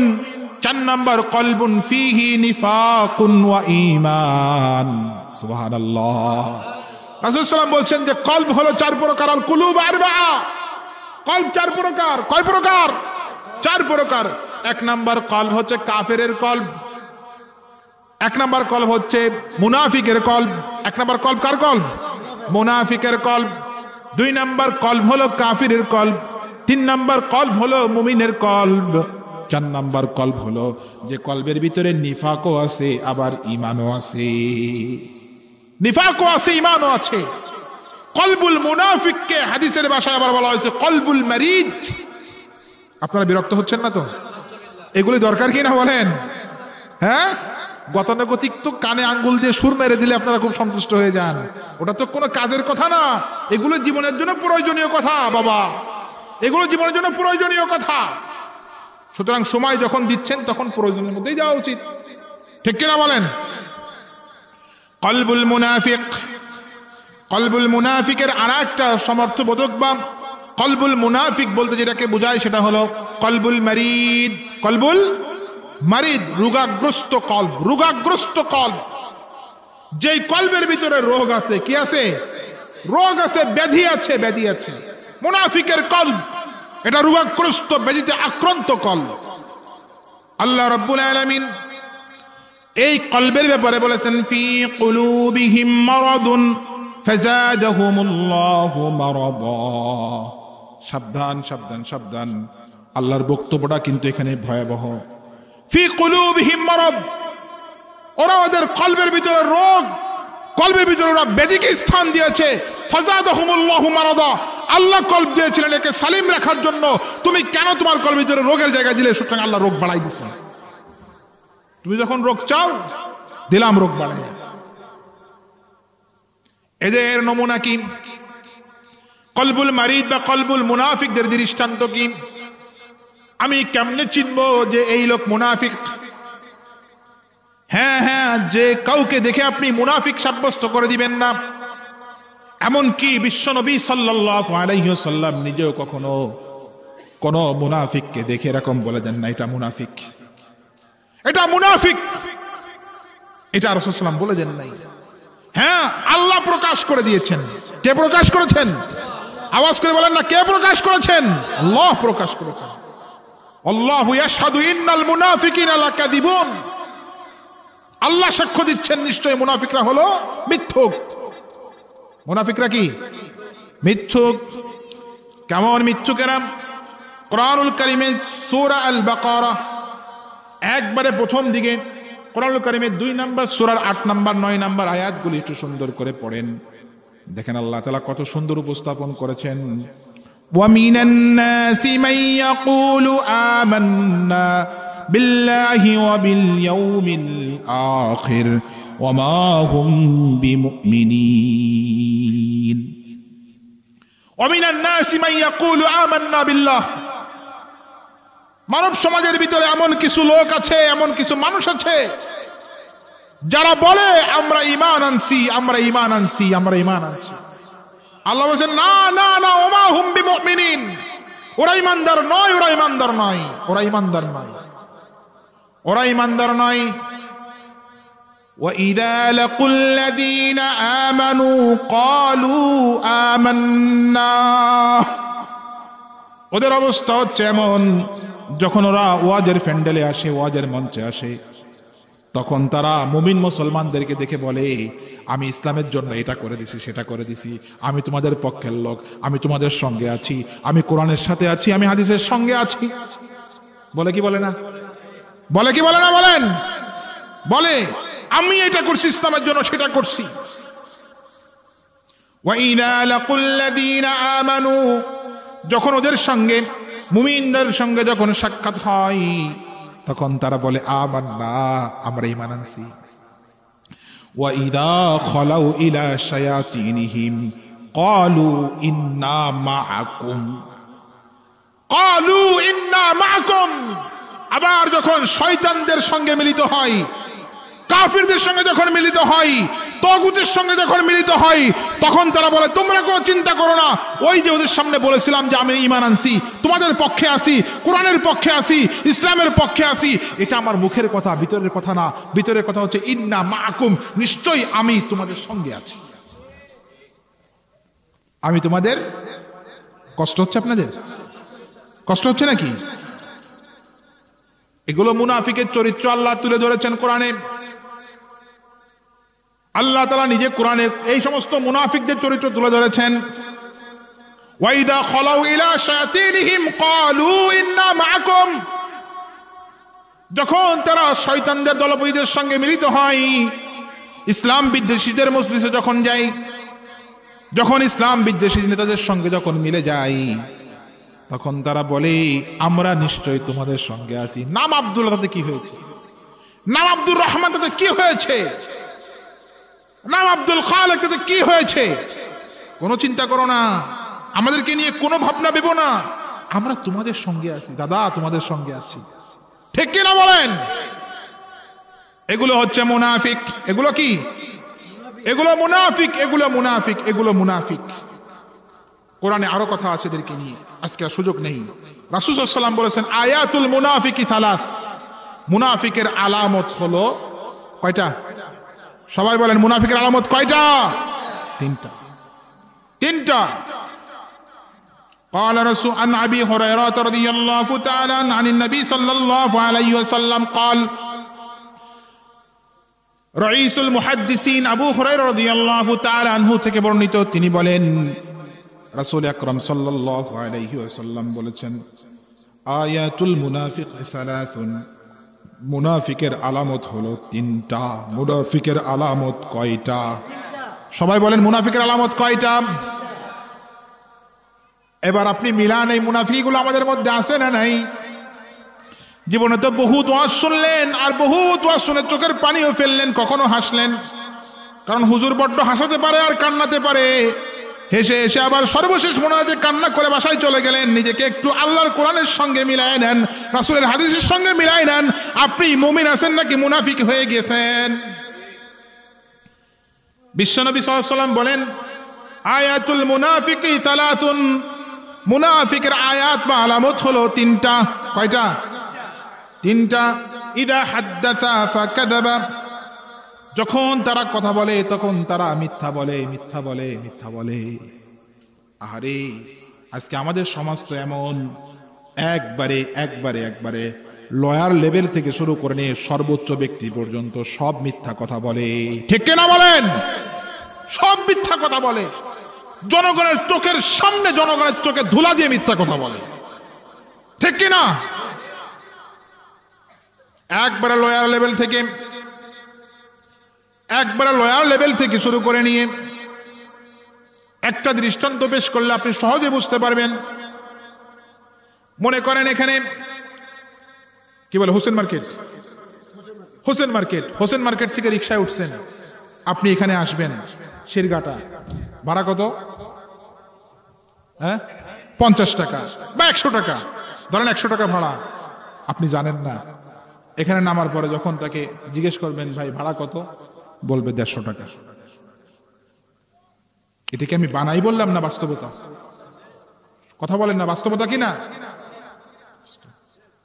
দুনিয়ার জন্য মানুষ অহরহ একবারে লয়ার লেভেল থেকে শুরু করে হাই লেভেল পর্যন্ত সবাই মিথ্যা বলে। আল্লাহ রাসূল বলছেন মুনাফিকের 1 নাম্বার আয়াত বা আলামত হলো এরা কথা বললে মিথ্যা বলে, মিথ্যা বলে, মিথ্যা বলে। এই জাতির রিকশাওয়ালা, ঠেলাওয়ালা থেকে শুরু করে নিয়ে রাজনৈতিক ব্যক্তিবর্গ পর্যন্ত, এমনকি মসজিদের মেম্বারে বসে হুজুররা পর্যন্ত বিভিন্ন বাজে মিথ্যা কিচ্ছা কাহিনী সহ সবাই মিথ্যা বলে, সবাই মিথ্যা বলে, সবাই মিথ্যা বলে। 1 নাম্বার আলামত হলো মিথ্যা বলা, মিথ্যা বলা। 2 নাম্বার আলামত রাসূল সাল্লাল্লাহু আলাইহি ওয়াসাল্লাম বলেছেন ওয়াইদা ওয়াদা আখলাফা, যখন সে ওয়াদা করে, ওয়াদা করার পরে ওয়াদা খেলাপ করে, ওয়াদা খেলাপ করে, ওয়াদা খেলাপ করে। নেওয়ার সময় বলে ভাই আগামী মাসের 1 তারিখে আপনারটা দিয়ে দিব, আগামী মাসের 1 তারিখে আপনার চাইতে হবে না, আপনার চাইতে হবে না, আমি 1 তারিখে আপনারটা দিয়ে যাব। টাকা ঋণ, আজকে তো ঋণ দেওয়া এটা ইসলামের অত্যন্ত কর্জে হাসানা, যেটা আর কি কর্জে হাসানা দেওয়া ইসলামের অত্যন্ত গুরুত্বপূর্ণ একটা ইবাদত। কিন্তু এটা আজকে দেওয়া বাংলাদেশের প্রেক্ষাপটে হয়ে গেছে একটা ভিন্ন রকম কিছু। যখন কর্জে হাসানা দেন তখন নিজেকে একটা ভালো মানে কি মনে হয় যে একটা উন্নত মহৎ কাজ করছি, কিন্তু এরা যখন আদায় করতে যান তখন মনে হয় আমার মতন ভিক্ষুক আর শেষরা মনে হয় দুনিয়ায় কেউ নাই। ঠিক কিনা? এটা আমাদের বাঙালিদের চরিত্র হয়ে গেছে এমন, চরিত্রটাই আমাদের হয়ে গেছে এমন। নিচে তো নিচে কত ওয়াদা দেওয়ার পরে যাচ্ছে, কোনো ওয়াদা আর কোনো খবর নাই। মুনাফিকের আলামত 2 নাম্বার এটা, ওয়াইদা ওয়াদা আখলাফা, যখন সে ওয়াদা করে ওয়াদা খেলাপ করে, ওয়াদা খেলাপ করে। ওয়াইদা উতুমিনা খানা, 3 নম্বর আয়াত বা আলামত রাসূল সাল্লাল্লাহু আলাইহি ওয়াসাল্লাম বলেছেন মুনাফিকের 3 নাম্বার আলামত হলো যখন তার কাছে আমানত রাখা হয় তখন সে আমানতের খেয়ানত করে। এবার আপনি মুনাফিক গুলো বের করে চিনতে পারবেন, একবার সহজে আপনি চিনে চিনে বের করতে পারবেন।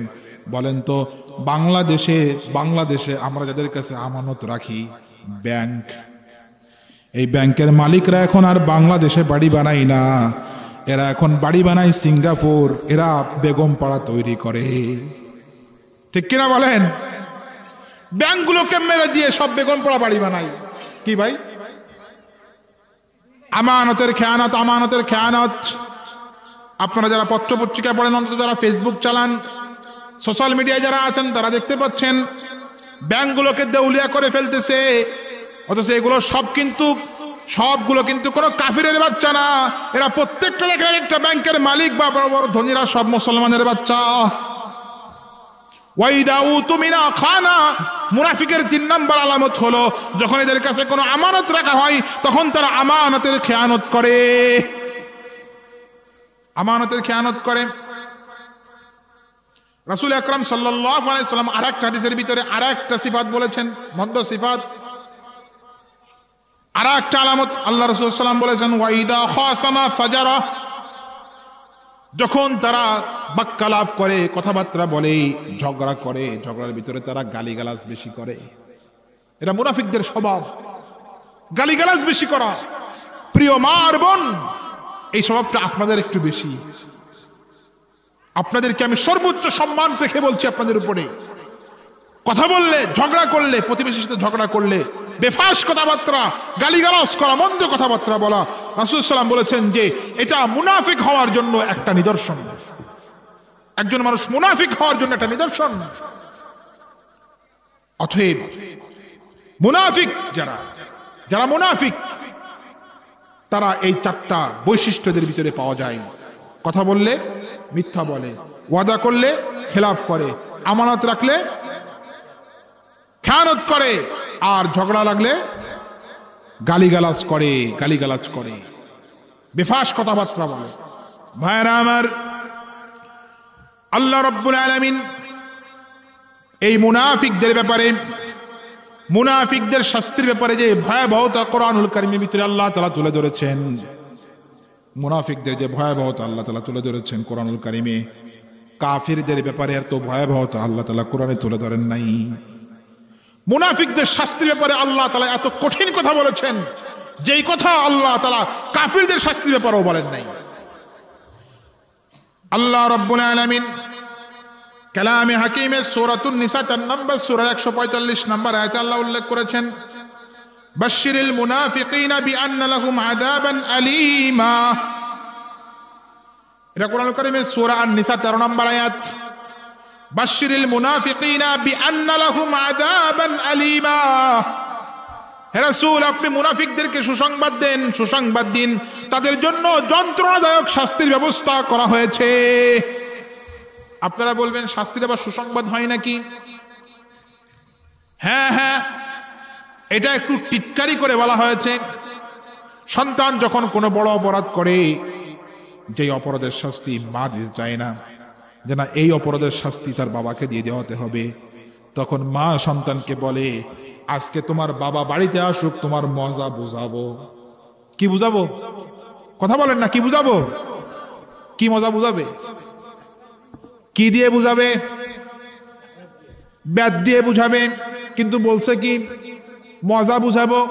আল্লাহ রাব্বুল আলামিন এমন শব্দ চয়ন করেছেন, বাশশিরিল মুনাফিকিনা বিআন্না লাহুম আযাবান আলীমা। রাসূল, হে আপনি মুনাফিকদেরকে সুসংবাদ দিন, তাদেরকে অবশ্যই যন্ত্রণাদায়ক শাস্তি ভোগ করতে হবে। অন্য জায়গায় আল্লাহ তাআলা বলছেন, ইন্নাল মুনাফিকিনা ফিদ দারকিল আসফালি মিনান নার। ইন্নাল মুনাফিকিনা ফিদ দারকিল আসফালি মিনান নার। আরবি ভাষায় উপরে উঠার নিচে নামার জন্য 2টা সিঁড়ির কথা বলা হয়েছে। উপরে উঠা সিঁড়িকে বলা হয় দারাজাত, আর নিচে নামার সিঁড়িকে বলা হয় দারাকাত। আল্লাহ তাআলা এখানে মুনাফিকদের ক্ষেত্রে দারাকাত শব্দটা বলেছেন, ইন্নাল মুনাফিকিনা ফিদ দারক, ফিদ দারকিল আসফালি মিনান নার, মুনাফিকদের থাকার ব্যবস্থা হবে জাহান্নামের একেবারে তলদেশে। নাউযু বিল্লাহি মিন যালিক, সুম্মা নাউযু বিল্লাহ। আল্লাহ আপনি আমাদেরকে মুনাফিক আচরণ থেকে হেফাজত করেন, সকলে বলে আমিন। রাসূলুল্লাহ সাল্লাল্লাহু আলাইহি ওয়াসাল্লামকে আল্লাহ তাআলা আদেশ করেছেন, নিষেধ করেছেন, সাবধান কোন মুনাফিকের জানাজা পড়বেন না, এটা কোরআনে আছে।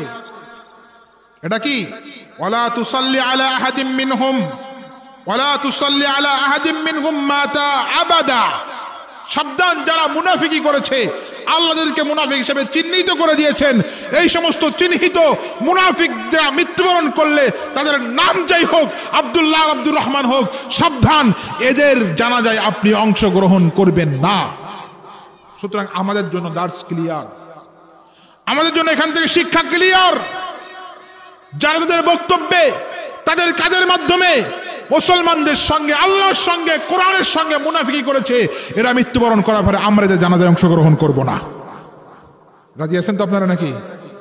এদের জানাজায় আমরা অংশগ্রহণ করব না। যারা প্রকাশ পেয়ে যাবে,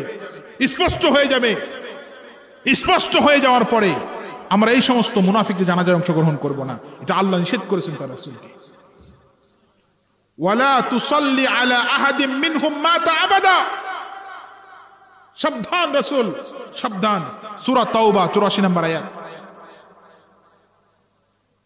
ওদের জানাজায়, ওদের নামাজে আপনি অংশগ্রহণ করবেন না, কখনোই আপনি ওদের নামাজে অংশগ্রহণ করবেন না। কারণ এত বেশি ক্ষতি মুসলমানদের বা ইসলামের কাফেররা করতে পারে নাই যত বেশি ক্ষতি করেছে মুনাফিকরা। এই জন্য আপনি কোরআন পড়েন, কোরআন তো পড়বেন না। কোরআনুল কারীমে আল্লাহ তাআলা সূরা কাফিরুন নামে একটা সূরা দিয়েছেন, সূরা মুনাফিকুন নামেও আল্লাহ তাআলা একটা সূরা দিয়েছেন। সূরা কাফিরুন ছোট্ট কয়টা আয়াত? 5-6টা আয়াত, 2-3 লাইনে শেষ। আর সূরা মুনাফিকুন দীর্ঘ 1.5 পৃষ্ঠা। কোরআনুল কারীমের 2 নম্বর সূরা বাকারার প্রথমে আল্লাহ তাআলা মুমিন মুত্তাকিদের পরিচয় তুলে ধরেছেন, 2 নম্বরে কাফিরের পরিচয় তুলে ধরেছেন মাত্র 2টা আয়াতের মধ্যে। এরপরে 8-10টা আয়াতের ভিতরে আল্লাহ তাআলা সব মুনাফিকদের সিফাত বর্ণনা করেছেন।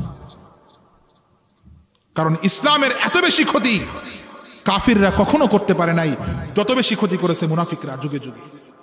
আজকের দিনেও নামধারী মুসলমান মুনাফিকেরা ইসলামের যত বেশি ক্ষতি করতেছে, কাফিররা এত বেশি ক্ষতি করতে পারছে না। ভাইরা আমার, তাহলে এটি হলো মুনাফিকদের অবস্থা। বললাম 2 নম্বর কলবুল কাফির, যেই কলবকে বলা হয় কলবুল মাইয়িত। যেটা মৃত কলব। কি কলব? মৃত কলব। এই কলব সম্পর্কে আল্লাহ রাব্বুল আলামিন কোরআনুল কারীমের আপনার সূরা আরাফের মধ্যে এই কলব সম্পর্কে আল্লাহ তাআলা বক্তব্য দিয়েছেন। ওয়ালাকাদ যারা'না লিজাহান্নামা কাসীরাম মিনাল জিন্নি ওয়াল ইনস লাহুম কুলুবুন লা ইয়াফকাহুনা বিহা ওয়া লাহুম আ'য়ুনুন লা ইউবসিরুনা বিহা ওয়া লাহুম আযানুন লা ইয়াসমাউনা বিহা উলাইকা কাল আনআম বাল হুম আদাল উলাইকা হুমুল গাফিলুন। আল্লাহ তাআলা বলেন, মানব জিনজাতি থেকে বিশাল একটা গ্রুপকে, বিশাল একটা অংশকে জাহান্নামের জন্য প্রস্তুত করা হয়েছে। এই জন্য যে লাহুম কুলুবুল লা ইয়াফকাহুনা বিহা, এদেরকে আমি আল্লাহ তাআলা একটা কলব দিয়েছি, কিন্তু এই কলবটা তারা আমি আল্লাহর জন্য ব্যবহার করে না। ওয়ালাহুম আ'য়ুনুন লা ইউবসিরুনা বিহা, এদেরকে আমি দৃষ্টিশক্তি দিয়েছি, কিন্তু এরা আমি আল্লাহর জন্য, কোরআনের জন্য, ইসলামের জন্য ব্যবহার করে না। ওয়ালাহুম আযানুন লা ইয়াসমাউনা বিহা, এদেরকে আমি শ্রবণ শক্তি দিয়েছি, কিন্তু তারা এটা দ্বারা আল্লাহ রাব্বুল আলামিনের কালাম শোনে না, তার রাসূলের সুন্নাহ, রাসূলের জীবন শোনে না। আল্লাহ তাআলা বলেন, উলাইকা কাল আনআম, এরা প্রত্যেকটা এক একটা চতুষ্পদ জানোয়ারের মতো। নাউযুবিল্লাহ। উলাইকা কাল আনআম বাল হুম আদাল, বরঞ্চ এদের অবস্থা আরো নিকৃষ্ট এদের অবস্থা। যারা আল্লাহর দেওয়া কলবকে কাজে লাগাইলো না, আল্লাহর দেওয়া চোখ দ্বারা আল্লাহর কোরআন দেখলো না, আল্লাহর দেওয়া কান দ্বারা আল্লাহর কোরআন শুনলো না, ইসলাম শুনলো না, ইসলাম দেখলো না, আল্লাহ বলেন এরা হলো চতুষ্পদ জানোয়ারের মতন, বরঞ্চ এরা আরো নিকৃষ্ট। উলাইকা হুমুল গাফিলুন, এরা হলো গাফেল মৃত কলবেরা। খতামাল্লাহু আলা কুলুবিহিম ওয়া আলা সামইহিম ওয়া আলা আবসারিহিম গিশাওয়া। খতামাল্লাহু আলা কুলুবিহিম, এদের এই অবাধ্যতার কারণে, বাড়াবাড়ির কারণে, কল্পে কাজে না লাগানোর কারণে আল্লাহ তাআলা বলেন এদের কলবের ভিতরে আমি আল্লাহ মোহর মেরে দিয়েছি। কেন এটাকে কাজে লাগালি না? কেন তো দৃষ্টিশক্তি কাজে লাগালি না? এই দৃষ্টিশক্তির মালিক কে? কে? আলাম নাজআল লাহু আইনাইন, আলাম নাজআল লাহু আইনাইন ওয়া লিসানান ওয়া শাফাতাইন। কি চমৎকার বক্তব্য আল্লাহ আপনারা আমার সামনে তুলে ধরলেন। আলাম নাজআল লাহু আইনাইন, ও আমার গোলাম, আমার বান্দা, আমি কি তোমাদেরকে দেখার জন্য দুইটা চক্ষু দান করি নাই? ওয়া লিসানান ওয়া শাফাতাইন, আমার গোলাম, আমার বান্দারা, আমি কি তোমাদেরকে সুন্দর করে কথা বলার জন্য দুইটা ঠোঁট এবং একটা জিহ্বা দান করি নাই? কি কথা এগুলি ভাই? ইয়া আইয়ুহাল ইনসান মা গররাকা বিরাব্বিকাল কারীম, ইয়া আইয়ুহাল ইনসান মা গররাকা বিরাব্বিকাল কারীম। ও মানুষ, তোমার কি হলো? কি হলো তোমাদের? কি হলো? কিসে তোমাদেরকে তোমাদের এই মহান রব থেকে তোমরা মুখ ঘুরায় নিলে? কিসে তোমাদেরকে মুখ ঘুরায় নিল? কি হলো তোমাদের? আল্লাযী খালাকাকা ফাসাওয়াকা ফাআদালাক ফি আইয়ি সূরাতিন মা শাআ রাক্কাবাক, ফি আইয়ি সূরাতিন মা শাআ রাক্কাবাক। আল্লাহ যেভাবে চেয়েছেন, যত সুন্দর করে আল্লাহ চেয়েছেন, আল্লাহ তোমাদেরকে সেরকম সুন্দর করে তৈরি করেছেন। আল্লাহর নিশ্চয় অনুযায়ী আল্লাহ তোমাদেরকে সৃষ্টি করেছেন। এই সৃষ্টির ভিতরে বৈচিত্র্য যদি তুমি একটু ভাবো, তুমি অবাক তো হওয়ার কথা। এই পৃথিবীতে এখন 850 কোটি মানুষ আছে। একটা মানুষের সঙ্গে আর একটা মানুষের চেহারা মিলে না। বলেন না আল্লাহু আকবার। একটা মানুষের পেজের সঙ্গে আর একটা মানুষের পেজ মেলে না। একটা মানুষের কণ্ঠের সঙ্গে আর একটা মানুষের কণ্ঠ মিলে না। এই বাংলাদেশের প্রেক্ষাপটে যদি আপনি বিবেচনা করেন, কত বক্তা মাওলানা দেলোয়ার হোসেন সাঈদী রাহিমাহুল্লাহর কণ্ঠকে নকল করলো। কিন্তু আসলে কি প্রকৃতপক্ষে সাঈদী সাহেবের কণ্ঠ যেমন মধুর ছিল, এরকম মধুর শোনা যায়? শোনা যায়? কি চমৎকার সৃষ্টি আল্লাহ পাকের! মানব কত চমৎকার সৃষ্টি আল্লাহ পাকের! 850 কোটি মানুষের মধ্যে কারোর চেহারার সঙ্গে হুবাহু মেলে না, কারোর কণ্ঠের সঙ্গে হুবাহু মেলে না। কি চমৎকার সৃষ্টি আল্লাহ পাকের! ভাইরা আমার, আল্লাহ রাব্বুল আলামিন এগুলি দেওয়ার পরে বলছেন তোমাদেরকে এগুলি দিলাম, কলব দিলাম, চোখ দিলাম, কান দিলাম, তোমরা এগুলি যখন কাজে লাগালে না, তখন তাহলে তোমাদের পরিচয় শুনে নাও। উলাইকা কাল আনআম, এগুলি প্রত্যেকটা একটা চতুষ্পদ জানোয়ারের মতন। বালহুম আদাল, বরঞ্চ আরো নিকৃষ্ট এরা, আরো নিকৃষ্ট তারা। কারণ চতুষ্পদ জানোয়ার যেগুলি আছে, গরু, ছাগল, ভেড়া, দুম্বা, এগুলো তো বনি আদমের কাজে লাগে। বনি আদম এখান থেকে প্রোটিন নাই, আমিষ নাই, কিন্তু এগুলো এমন বালহুম আদল, এগুলির মধ্যে এরা নাই, বরঞ্চ এর চেয়ে নিকৃষ্ট। এরা প্রত্যেকটা শিয়াল কুকুরের মতো হয়ে গেছে। যারা কল্প কাজে লাগাইল না, কল্প আপনি তো মনে করছিলেন আলোচনার সূচনায় মনে হয় বিষয়টা খুব একটা ছোট্ট বিষয়। না, এটা অত্যন্ত গুরুত্বপূর্ণ বিষয়। আল্লাহ হোসেন কল্প কাজে লাগাইল না, এরা শিয়াল কুকুরের মতন এদের অবস্থা। উলাইকা হুমুল গাফিলুন, এরা গাফেল, এরা বেখবর। আল্লাহ সম্পর্কে এরা বেখবর, আল্লাহ রাসূল সম্পর্কে বেখবর, ইসলাম সম্পর্কে এরা বেখবর। এদের কোনো খবর নাই। 3 নম্বর কলবুল মুমিন বা কলবুস সালিম। কারীমে আল্লাহ রাব্বুল আলামিন এভাবে উপস্থাপন করেছেন, ইয়াউমা লা ইয়ানফাউ মালু ওয়ালা বানুন ইল্লা মান আতাল্লাহা বিকলবিন সালিম। বলেন না সুবহানাল্লাহ। ইয়াউমা লা ইয়ানফাউ মালু ওয়ালা বানুন, সেদিন কোন সম্পদ আর সন্তান এগুলি কোন কাজে আসবে। ইয়াউমা লা ইয়ানফাউ মালু ওয়ালা বানুন, অনেক সম্পদের মালিক আপনি, না না আপনার সম্পদ তখন কোনো কাজে আসবে না। মালু ওয়ালা বানুন, অনেক সন্তানের মালিক আপনি, অনেক সন্তানের পিতা আপনি, আপনার বংশে অনেক সন্তানাদি, এগুলি কোনো কাজে আসবে না। ইল্লা মান আতাল্লাহ বিকলবিন সালিম, যদি কোনো মানুষ একটা সুন্দর কলব নিয়ে, সালিম কলব নিয়ে, পরিষ্কার পরিচ্ছন্ন একটা কলব নিয়ে, যেই কলবের ভিতরে কোনো কুফর নাই, যে কলবের মধ্যে কোনো শিরিক নাই, যে কলবের মধ্যে কোনো বেদাত নাই, যে কলবের ভিতরে কোনো হিংসা নাই, বিদ্বেষ নাই, যে কলবের মধ্যে কোনো অহংকার নাই, যে কলবের মধ্যে কোনো গুলু নাই, যে কলবের ভিতরে কোনো বাড়াবাড়ি নাই, আল্লাহ তাআলা বলেন যদি কোনো মানুষ এরকম একটা সালিম কলব নিয়ে আমি আল্লাহ পাকের সামনে আসতে পারে, তাহলে কেবলমাত্র সেই সফল কাম, সেই সফল কাম, সেই সফল কাম, সেই সফল কাম। মানুষ তো বড়ই পাগল, বড়ই বুকা। বাল তুসিরুনাল হায়াতাদ দুনিয়া, বাল তুসিরুনাল হায়াতাদ দুনিয়া ওয়াল আখিরাতু খায়রু ওয়া আবকা। আল্লাহ তাআলা বলেন তোমরা তো দুনিয়ার জীবন নিয়ে পড়ে আছো, আল্লাহর দেওয়ার হৃদয়টাকে তোমরা দুনিয়ার ভিতরে ইনভেস্ট করে দিয়েছ। না না না, তোমরা ভুলের মধ্যে আছো, ভুলের মধ্যে আছো। ওয়াল আখিরাতু খায়রু ওয়া আবকা, বরঞ্চ আখিরাতটা হলো উত্তম, অতি উত্তম, এবং সেটাই তোমাদের জন্য স্থায়ী, সেটাই তোমাদের জন্য স্থায়ী, সেটাই তোমাদের জন্য স্থায়ী। সুতরাং মুমিনের কলব, কলবুল মুমিন আও কলবুস সালিম, কলবুস সালিম, যেটা যে কলব সব সময় আল্লাহ পাককে সিজদা দিতে উৎসাহিত হয়, যে কলব আল্লাহর প্রশংসায় উৎসাহিত হয়, যেই কলব আল্লাহ পাকের গুণকীর্তনে উৎসাহিত হয়। কথা ক্লিয়ার? কয়টা গেল? কলবুল মুনাফিক, কলবুল কাফির, কলবুল মুমিন। আর একটা কলব আছে কলবুন ফিহি নিফাকুন ওয়া ঈমানুন, এই কলবটার ভিতরে নিফাকিও আছে, ঈমানও আছে।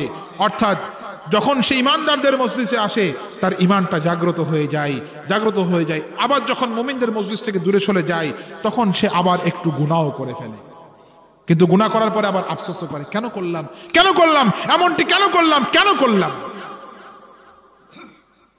কারণ তার ভিতরে কি আছে? সে নিফাকি করলো, তার ভিতরে কি আছে? ঈমান আছে।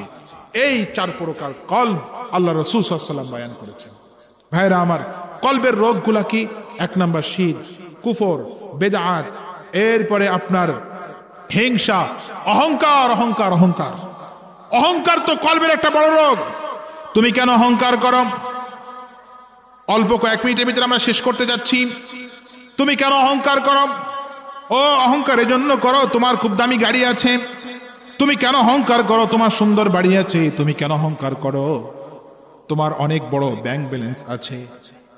তুমি কেন অহংকার করো বোন? বোন, তুমি অহংকার করার কারণ হলো তুমি সুন্দর, তুমি সুন্দরী।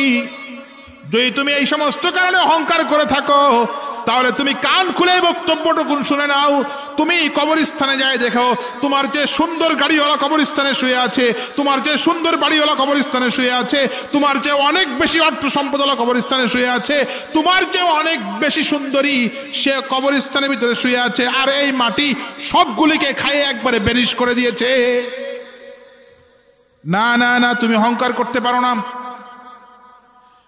তোমার কল্পটাকে অহংকার দিয়ে তুমি নষ্ট করতে পারো না। যদি তোমার অহংকার অনেক বেশি বেড়ে যায় তাহলে আমি তোমাকে রিকোয়েস্ট করছি, আমি তোমাকে পরামর্শ দিচ্ছি তোমার ভাই হিসেবে, তোমার সন্তান হিসেবে, বাবা যদি অহংকার বেশি বেড়ে যায় তাহলে একটু কষ্ট করে কবরস্থানের কাছে একটু ঘুরে আসেন। কবরস্থানের কাছে যায় একটু ঘুরে আসেন, কবরস্থানে যায় দেখে আসেন। আপনার চেয়ে বড় মোড়ল এই গ্রামে ছিল, সে সেখানে শুয়ে আছে। আপনার চেয়ে বড় টাকাওয়ালা ছিল, সে সেখানে শুয়ে গেছে। আপনার চেয়ে বড় গাড়িওয়ালা ছিল, সে সেখানে শুয়ে গেছে। আপনার চেয়ে বড় সুন্দরী ছিল, সে সেখানে শুয়ে আছে। কোনো উপায় নাই। রাসূলুল্লাহ সাল্লাল্লাহু আলাইহি ওয়াসাল্লাম বলেছেন, যার অন্তরে, মুসলিম শরীফের বর্ণনা, বুখারী শরীফে আসছে হাদিসটি, যার অন্তরের ভিতরে যাররা পরিমাণ যাররা পরিমাণ অহংকার আছে সে আল্লাহর জান্নাতে প্রবেশ করতে পারবে না। লা ইয়াদখুলুল জান্নাতা মান কানা ফি কলবিহি মিসকাল যাররাতিন মিনাল কিবর, যার অন্তরের ভিতরে যাররা পরিমাণ অহংকার বসবাস করে ওই ব্যক্তি আল্লাহ পাকের জান্নাতে প্রবেশ করতে পারবে না। মানুষ জাহান্নামী হওয়ার পিছনে অন্যতম কারণ হলো অহংকার। মানুষ জাহান্নামী হওয়ার অন্যতম কারণ হলো অহংকার। অহংকার এই জন্য জীবনের কোন সেক্টরে কোন অবস্থায় অহংকার করা যাবে না। আপনি সমাজের সবচেয়ে বড় শিক্ষিত, না না, এটা আল্লাহর দেওয়া দান, আপনি আল্লাহর শুকরিয়া আদায় করেন, আপনি অহংকার করিয়েন না। আপনি শুকরিয়া আদায় করেন, আল্লাহ আপনারটা আরো বাড়িয়ে দিবেন, আরো বাড়িয়ে দিবেন। কিন্তু আপনি অহংকার করলে আল্লাহ তাআলা আপনাকে এমন একটা আসার দিবেন যেখান থেকে আপনি আর উঠতে পারবেন না। এই জন্য তো দেখা যায় অনেক শত কোটি টাকার মালিকও জীবনের শেষ অংশে সে রাস্তার ফকির হয়ে যায়, ঠিক কিনা? অহংকার করা যাবে না। অহংকার নাই, জ্ঞান নিয়ে কোনো অহংকার নাই, অর্থ সম্পদ নিয়ে কোনো অহংকার করা যাবে না। আল্লাহ আমাদেরকে হেফাজত করেন, সকলে বলি আমিন। ভাইরা আমার, এই সমস্ত রোগগুলোর জন্য ঔষধ, সর্বশেষ পয়েন্ট, ঔষধ, 1 নাম্বার ঔষধ হলো কোরআনুল কারীম। 1 নাম্বার ঔষধ কি? কোরআনুল কারীম। কোরআনুল কারীম হচ্ছে 1 নাম্বার ঔষধ। কোরআনুল কারীম 1 নাম্বার ঔষধ। অনুনাজ্জিলু মিনাল কুরআনি মা হুয়া শিফা। অনুনাজ্জিলু মিনাল কুরআনি মা হুয়া শিফা। এই যে কোরআন আমি নাজিল করেছি, এই কোরআনটা হলো তোমাদের জন্য শিফা। তোমাদের যত রোগ আছে অন্তরে তারও শিফা, যত রোগ আছে জাসাদে তারও শিফা, যত রোগ আছে ব্যক্তি জীবনে তারও শিফা, যত রোগ আছে পারিবারিক জীবনে তার শিফা হলো কোরআন, যত রোগ আছে সমাজ জীবনে তার জন্য শিফা হলো কোরআন, যত রোগ আছে রাজনৈতিক জীবনে তার শিফা হলো কোরআন, যত রোগ আছে অর্থনৈতিক জীবনে তার শিফা হলো কোরআন। সুতরাং তুমি তোমার জীবনে, ব্যক্তি জীবন, পারিবারিক জীবন, সামাজিক জীবন, অর্থনৈতিক জীবন আর রাজনৈতিক জীবনে তুমি কোরআনটাকে নিয়ে আসো, তুমি রোগ মুক্ত অবস্থায় জীবন যাপন করতে পারবে আর আল্লাহর সামনে একটা কলবে সালিম নিয়ে তুমি উঠতে পারবে, ঠিক কিনা বলেন? আজকে আমার আলোচ্য বিষয় এখানেই আমি শেষ করতে যাচ্ছি।